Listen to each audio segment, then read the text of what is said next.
और social media Patel Prahlad भाई। Subscribe करो, शेयर करो, लाइक करो, कमेंट करो। Watching after.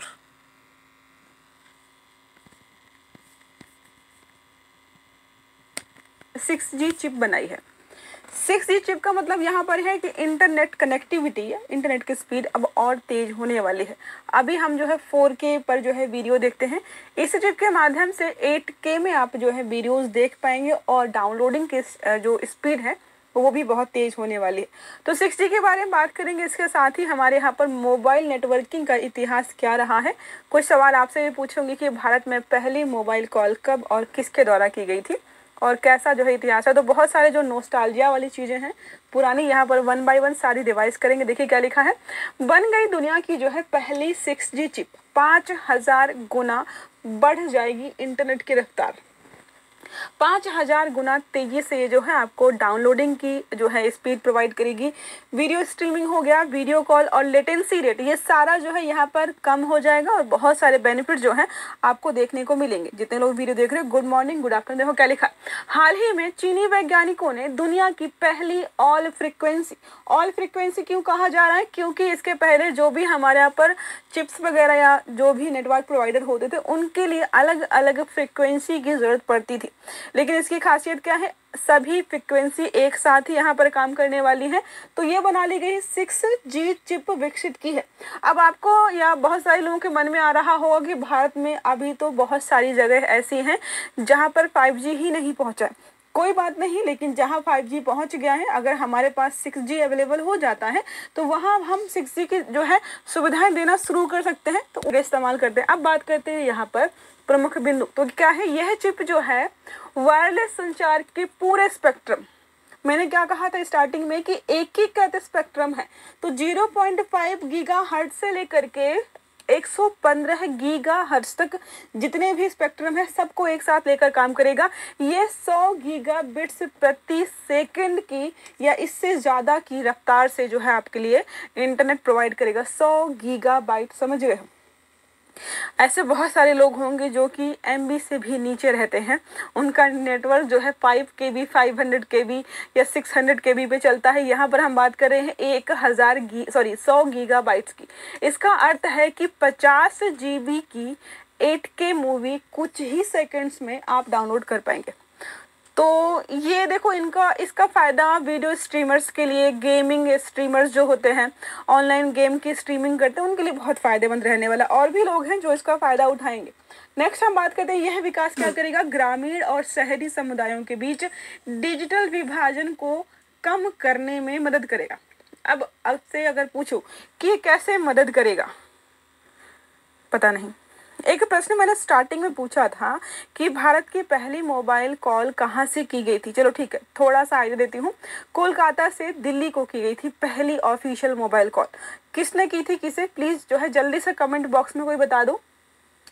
अब 6G आखिरकार है क्या, तो 6 मतलब हम पता चला G से जनरेशन होता है, तो 6 जनरेशन जो है नेटवर्क की छठी पीढ़ी है।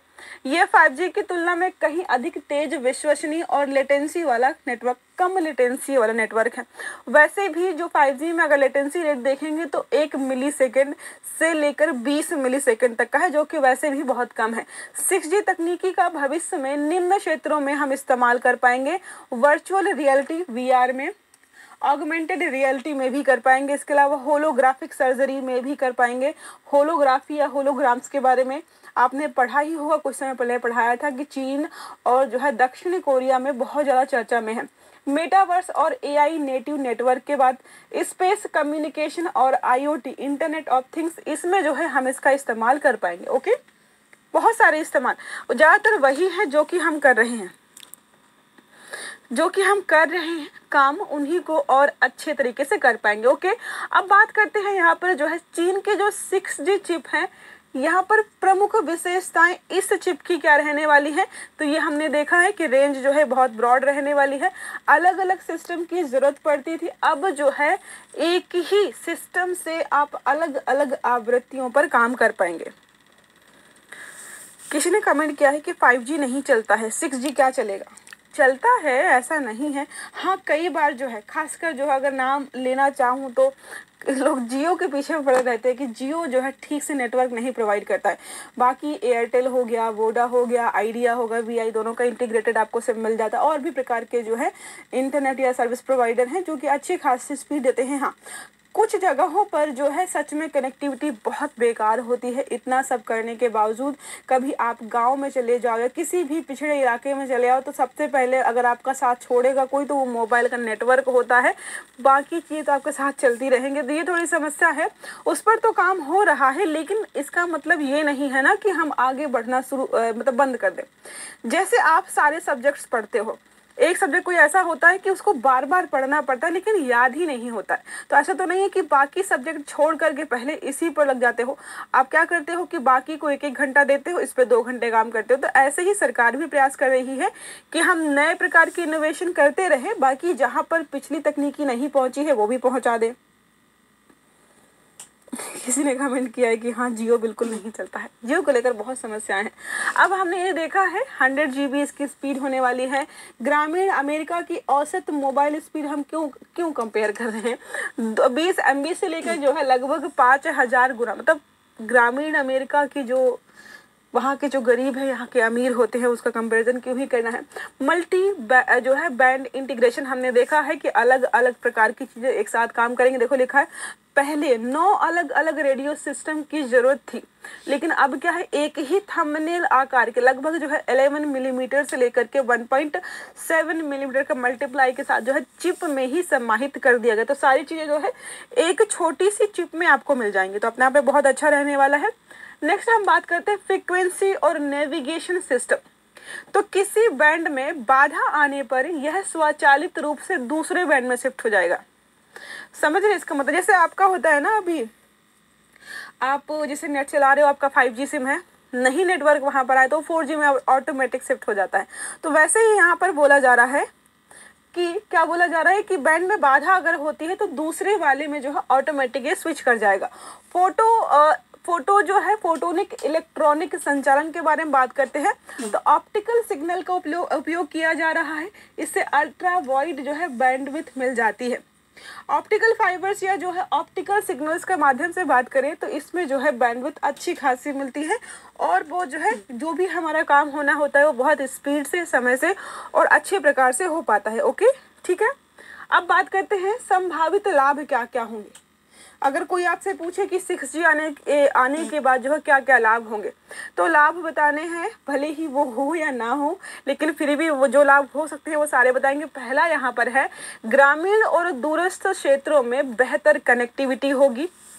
ये बोला जा रहा है कि लाभ होगा। शिक्षा और स्वास्थ्य सेवाओं में डिजिटल समाधान जो कि इस्तेमाल होता ही है वो और भी हो पाएगा।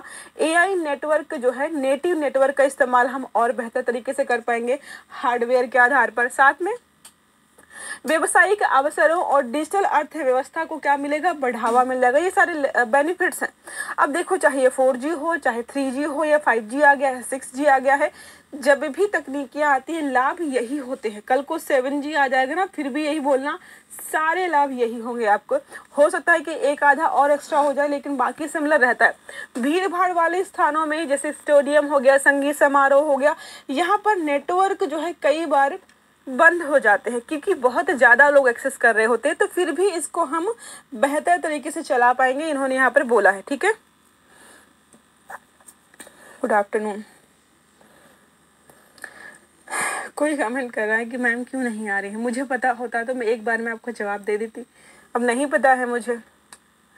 चलो ठीक है, अब बात करते हैं यहाँ पर हम तकनीकी की चुनौतियों के बारे में। तो 6G जैसे 5G के बारे में बोला जाता है कि 5G के आने से बहुत सारी चिड़िया, खासकर जो गौरैया चिड़िया होती थी, आपने देखी होगी ना, घरेलू चिड़िया के नाम से उसको जानते थे, वो गायब होगी। और भी बहुत सारे पक्षी हैं जो कि 5G के वजह से जो है गायब हो गए। तो माना जा रहा है कि 6G के भी बहुत सारे साइड इफेक्ट्स आपको देखने को मिलेंगे। पहला है स्पेक्ट्रम मैनेजमेंट, तो इतना हैवी जो स्पेक्ट्रम है, इसका विस्तृत रेंज को आप बोल रहे हो 1.5 गीगाहर्ट्ज से लेकर के लगभग 115 गीगाहर्ट्ज, सब एक जगह ही काम करेगा।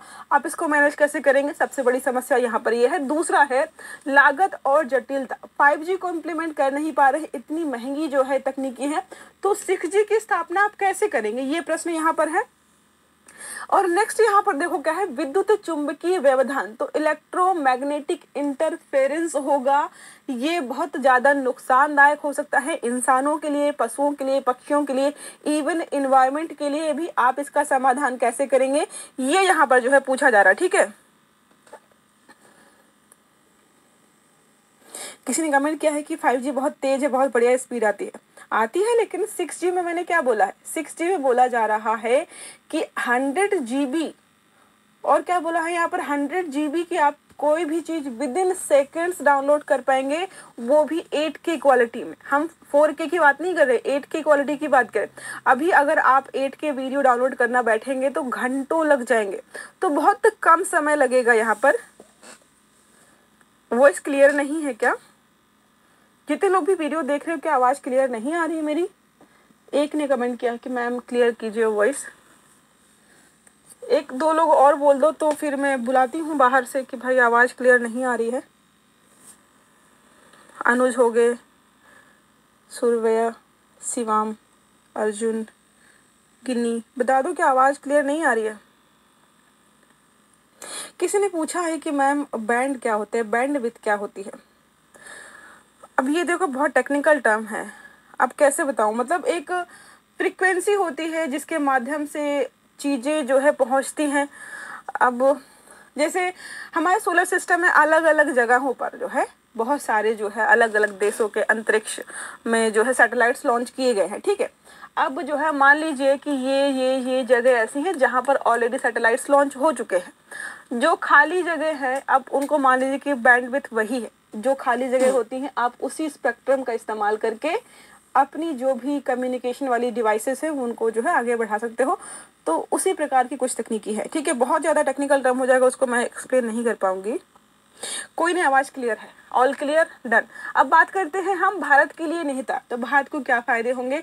तो हमारा जो डिजिटल इंडिया मिशन चल रहा है, भारत नेट प्रोजेक्ट चल रहा है कि पूरे भारत में हम जो ऑप्टिकल फाइबर्स के माध्यम से जितनी भी हमारी ग्राम पंचायतें हैं सबको इंटरनेट कनेक्टिविटी प्रदान करेंगे, उस पर काम हो पाएगा। और अच्छा, 5G रोल आउट के बाद सीधे हम क्या है 6G की ओर छलांग लगाएंगे। मतलब उन्होंने बोला है कि पहले हम 5G तो लगा दे ठीक से, फिर हम 6G पर काम करेंगे। भारत सरकार ने पहले ही 2022 में 6G vision document mission already launch कर दिया है हमने। जिसको कंफ्यूजन है कि हम क्यों काम करेंगे, अभी तो कहीं कहीं 5G भी नहीं आ रहा, तो 6G मिशन ऑलरेडी लॉन्च कर रखा है इन्होंने। भारतीय वैज्ञानिक और स्टार्टअप इस पे काम भी कर रहे हैं, मैं बाद में बताऊंगी कौन काम कर रहा है। चीन की बढ़ती टेक्नोलॉजी और जियो पॉलिटिक्स में भारत, अमेरिका, यूरोप गठजोड़ के लिए चुनौती भी हो सकता है, इसलिए हम पहले से ही काम कर रहे हैं। ओके, चलो अब हम बात करते हैं 1G, 2G, 3G, 4G, 5G की। थोड़ा बता दूंगी, बाकी हम आगे अच्छे से बताऊंगी। बहुत सारी चीज़ें जो है पुरानी आ जाएंगी। तो 1G में क्या होता था, सिर्फ और सिर्फ कॉलिंग, ठीक है, सिर्फ लिखा है क्या, वॉइस। जब 2G आया हमारे यहाँ पर तो डेटा भी आ गया, मैसेजिंग एंड ग्लोबल रोमिंग भी लगना शुरू हो गया, ठीक है। तो ये है ह्यूमन टू ह्यूमन, ये है जो है टेलीमेट्री, जो है मतलब जो है ह्यूमन से लेकर के मशीन्स। 3G जब यहाँ पर आता है तो क्या हो गया, थोड़ा सा कनेक्टेड क्लाउड कंप्यूटिंग और स्ट्रीमिंग काफ़ी जो है, स्टार्टिंग में तो कुछ नहीं था, थोड़ा सा जब बीच में आते हैं तो हमें जो है इस प्रकार की सुविधाएं मिलना शुरू हुई। और 4G में हमें पता है LTE-M आया था और जो है वोल्ट आया था, ये देखा था हमने जो है। तो ये सारा हम अच्छे से यहाँ पढ़ लेते हैं, ठीक है। पहले हम बात करते हैं फर्स्ट जनरेशन की,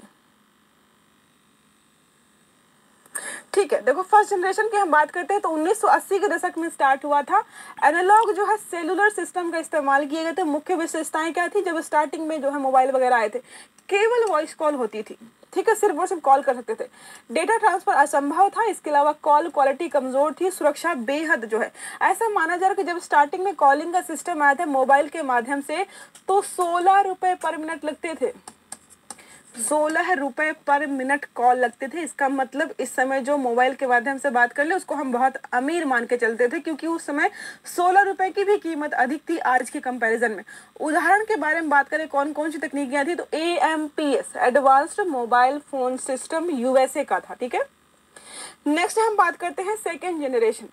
1991 में फिनलैंड में टेक्नोलॉजी थी डिजिटल सेलुलर टेक्नोलॉजी। ठीक है, जिसको हम बोलते हैं शॉर्ट में GSM, global system for mobile communication. इसमें क्या था, SMS और MMS यहाँ पर बनाने की सुविधा दी गई थी। सीमित डेटा से जो है सेवाएं थी। इसके अलावा सुरक्षा में सुधार किया गया था। स्पीड लगभग उस समय 64 KB पर सेकेंड थी। GSM और CDMA प्रकार के जो है सिम जो है उस समय जारी होते थे। आप में से बहुत सारे लोगों ने जो है शायद GSM और CDMA प्रकार के सिम इस्तेमाल भी किए होंगे। थर्ड हमारा यहाँ पर आता है 2001 में स्टार्ट हुआ, जिसको हम थर्ड जनरेशन। जापान का NTT या डोकोमो के सिम इस्तेमाल किए होंगे। मुझे लगता है डोकोमो के फ़ोन वगैरह भी आते थे। तो UMTS है, यूनिवर्सल मोबाइल टेलीकम्युनिकेशन सिस्टम इसको बोलते थे हम। तकनीकी इस्तेमाल की गई थी। मुख्य विशेषताएं क्या थी थर्ड जनरेशन की, कि यहाँ पर आपको मोबाइल नेटवर्क या इंटरनेट मिलना शुरू हो गया था। ईमेल वगैरह आप भेज सकते थे, वीडियो कॉलिंग हो जाती थी लेकिन बहुत अच्छी नहीं होती थी। मल्टीमीडिया सेवा, तो जो नॉर्मल कीपैड से थोड़ा मल्टीमीडिया फोन आएगा वो कहाँ पर आएगा, थर्ड जनरेशन के समय आया था। ठीक है, स्पीड कितनी थी, 2 MB पर सेकेंड तक। उदाहरण के लिए हम देखें तो WCDMA और HSPA, ये दो प्रकार के। ठीक है, नेक्स्ट हम बात करते हैं। मुझे लगता है कि आधे से ज़्यादा लोगों ने तो फोर्थ जनरेशन देखा ही होगा। 2009 से 2010 में सबसे पहले दक्षिण कोरिया और स्वीडन ने स्टार्ट किया था। तकनीकी थी LTE, लॉन्ग टर्म एवोल्यूशन हम इसको बोलते हैं, जिसको फुल फॉर्म नहीं पता था, आज पता चल जाएंगे। मुख्य विशेषताएं क्या थी 4G की, भाई आपको हाई स्पीड इंटरनेट मिल रहा था, HD video streaming, mobile apps, smartphone क्रांति। जब 4G आया, फोर्थ जनरेशन आया, तभी से आपको जो है स्मार्टफोन्स ज़्यादा यहाँ पर देखने को मिलेंगे। IoT इंटरनेट ऑफ थिंग्स भी तभी से जो है यहाँ पर आना शुरू हुए। स्पीड कितनी थी, 100 जो है MB पर सेकेंड से लेकर के 1 GB पर सेकेंड तक। किसकी हम बात कर रहे हैं, फोर्थ जनरेशन की। नेक्स्ट हमारा आता है फिफ्थ जनरेशन। 2019 में विश्व भर में, भारत में जो है अक्टूबर 2022 से लॉन्च हुआ है। मतलब दुनिया में 2019 में आ गया था और भारत में आने में कितना समय लगा, 2022 में जो है आपका 5G आया था। टेक्नोलॉजी के बारे में बात करते हैं तो MM wave spectrum, massive memo और जो है बीम फॉर्मिंग, ये सारी चीज़ें जो है यहाँ पर इस्तेमाल होती है किसमें, 5G में। ओके, नेक्स्ट हमारा बात करते हैं कि 5G की विशेषताएं क्या क्या हैं। तो मुझे लगता है जानने की ज़रूरत नहीं। अल्ट्रा हाई स्पीड मिलती है, 10 GB पर सेकेंड तक की आपको स्पीड दी जाती है, बहुत कम लेटेंसी है, लगभग 1 मिली सेकेंड। अब आपको लगेगा नहीं मैम कई बार लेट हो जाता है, डिपेंड करता है कि आप किस एरिया में हो। तो 1 मिली सेकेंड से लेकर के 20 मिली सेकेंड तक की लेटेंसी रेट आपको यहाँ पर देखने को मिल जाएगी। स्मार्ट सिटीज़ होगी, स्मार्ट हेल्थ, ऑटोमेटिक कार होगी, इसके अलावा AR VR नेटवर्क्स वगैरह हो गए। डेटा स्पीड कितनी है, 1 से लेकर के 10 GB पर सेकेंड की। ठीक है,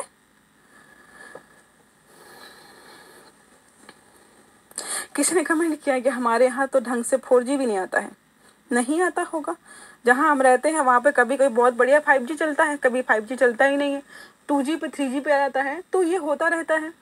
नेक्स्ट हम बात करते हैं सिक्स जनरेशन की। इस पर काम कौन कौन कर रहा है। चीन के बारे में हमने देख लिया है, ऑल फ्रिक्वेंसी 6G चिप बनाई है।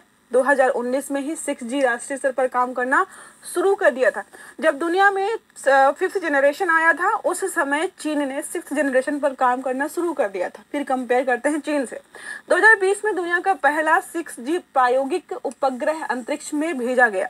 2030 तक इनका बोला गया है कि भाई 2030 तक हम 6G लेकर के आ जाएंगे। कौन बोल रहा है, चीन। ओके, नेक्स्ट बात करते हैं USA की। नेक्स्ट G अलायंस गठित किया गया है। AT&T जो है, ये अलग अलग कंपनियां हैं, एप्पल वगैरह ये सम्मिलित है इसमें सारी।